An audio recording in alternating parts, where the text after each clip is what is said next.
Entremos a analizar en un segundo momento la doctrina social de la Iglesia dentro de la esfera de la evangelización y la redención humana. Hemos de encontrar que el ministerio propio de la Iglesia tiene que ser la evangelización. La Iglesia nace para evangelizar. Esa es la fundación, esa es la función propia de la Iglesia, el anuncio del Evangelio. Y en consecuencia, ese anuncio del Evangelio no es un anuncio que es etéreo, es un anuncio que es perdido para cualquier como circunstancia ajena a la realidad del hombre, sino que es un anuncio que está dirigido precisamente a la comunidad humana. La evangelización se concentra en la realidad que experimenta el ser humano en todas sus dimensiones. Y hay que no podemos asumir estas dos realidades, la de la evangelización y la de la promoción humana, como dos realidades que no se compenetran, al contrario. Tenemos que darnos cuenta que estas dos realidades tienen unos vínculos profundos. Por una parte está la realidad de la evangelización, por otra parte está la realidad de la promoción humana, pero que se complementan. Y esos vínculos los podemos ver como desde tres órdenes. Primero, desde el orden antropológico. Segundo, desde el orden teológico. Tercero, desde el orden evangélico. Si pensamos en lo primero, pensamos en el orden antropológico, lo que tiene que ver con el ser humano, con la realidad propia del individuo, con lo que el hombre experimenta en su ser, en su quehacer, en su propia realidad personal. Es el ser humano en su condición humana, precisamente, que va a ser o que va a recibir la gracia del Evangelio. No se trata de un ser humano que no viva en unas circunstancias concretas, se trata de un ser humano que está afectado por una realidad física, sociológica, espiritual. Eso, el primer orden es un orden de tipo antropológico, es la realidad del hombre, es el ser humano al que tenemos que evangelizar. Y démonos cuenta que en eso el cristianismo tiene un aporte muy importante porque Dios mismo se hizo carne, Dios asumió la condición humana, Dios se encarnó. Lo que se celebra en el Adviento y en la Navidad es precisamente el misterio de la encarnación. Dios que se hizo carne, es decir, asumió la condición humana para mostrarle al ser humano el camino que nos lleva a Dios. En segundo lugar está la realidad de orden teológico. No se disocia del plan de la creación, del plan de la redención. Es la acción de Dios que crea, que redime, que sana, que transforma. Dios que va actuando en el plan, dentro del plan divino, pero que va actuando en la historia del ser humano. Nosotros encontramos que la historia del hombre es una historia de salvación. Este momento que estamos viviendo de modo particular es un momento de salvación, es un momento de paso de Dios por nuestra historia. Y es ahí donde tenemos que identificar ese plan de creación y ese plan de redención que obra y va obrando permanentemente Dios en nosotros. La tarea de Cristo es la tarea de manifestarnos la voluntad del Padre. Y en la manifestación de la voluntad del Padre va haciendo su tarea primero Cristo y luego gracias a la acción del Espíritu Santo a lo largo de toda la historia. En tercer lugar, viene un elemento de orden evangélico, es decir, el anuncio mismo del Evangelio que se manifiesta de modo particularísimo en el ejercicio de la caridad. El Evangelio que es el paso de Dios por la historia, la buena nueva de la salvación de Dios en medio del hombre. Y vemos cómo en el Evangelio el Señor Jesús nos va mostrando, primero, la manera para conocer a Dios. Segundo, la manera para celebrar a Dios. Tercero, la manera para vivir la experiencia de Dios en nuestra historia. De ahí que el encuentro de Cristo con las personas a lo largo del Evangelio es un encuentro que siempre produce transformación, conversión, renovación, sanación. Esa es la acción evangelizadora. Estos tres órdenes son los que nos van a nosotros a permitir ese encuentro entre el Evangelio con la condición o con la realidad o con la historia humana. ¿Por qué?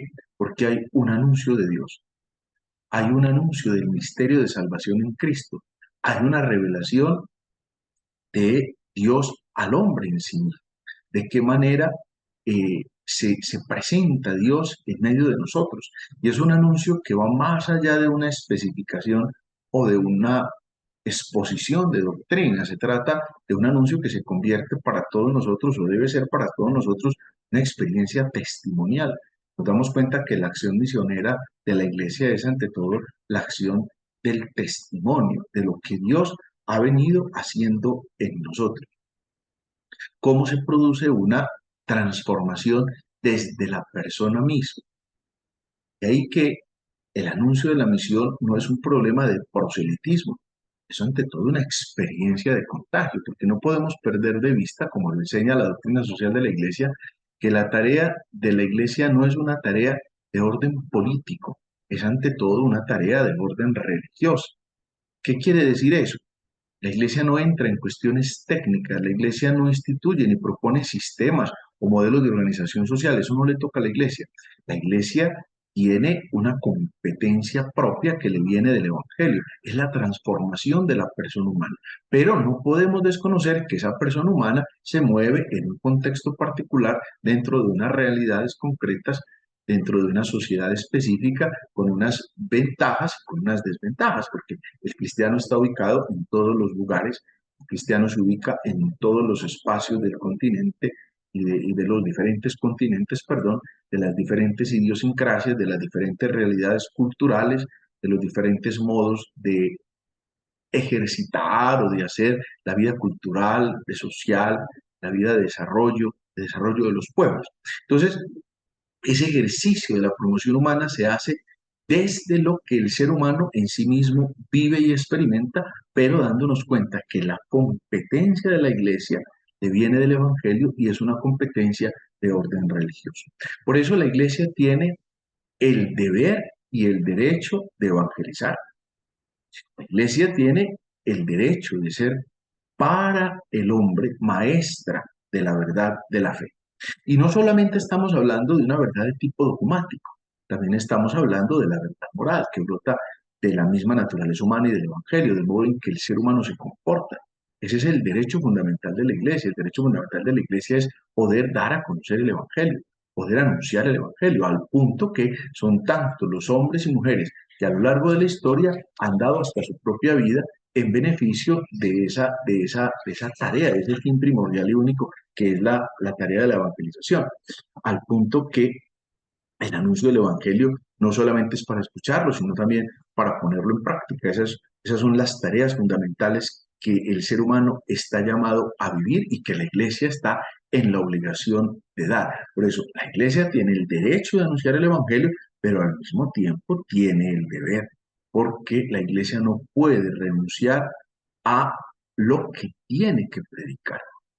Tan así que en muchos lugares la iglesia puede ser incluso perseguida, señalada, y vemos con qué facilidad también en tantos lugares, pues la iglesia en su conjunto, pero los líderes, digámoslo así, los líderes religiosos, obispos, sacerdotes, o diáconos o religiosas, o personas destacadas dentro de la comunidad cristiana, son desacreditadas con el ánimo de desacreditar el mensaje del Evangelio. Pero ya lo decía San Pablo en la carta a los Corintios, ay de mí si yo no predico el Evangelio. Es que la tarea propia de la iglesia tiene que ser el anuncio del Evangelio. De ahí que dentro de la doctrina social de la iglesia, una de las cosas que tenemos nosotros que tener claras y presentes permanentemente es que la iglesia no se convierte en una distribuidora de mercancías, como si fuera simple y llanamente como una ONG que transmite sus excedentes o reparte sus excedentes o reparte utilidades en medio de la gente.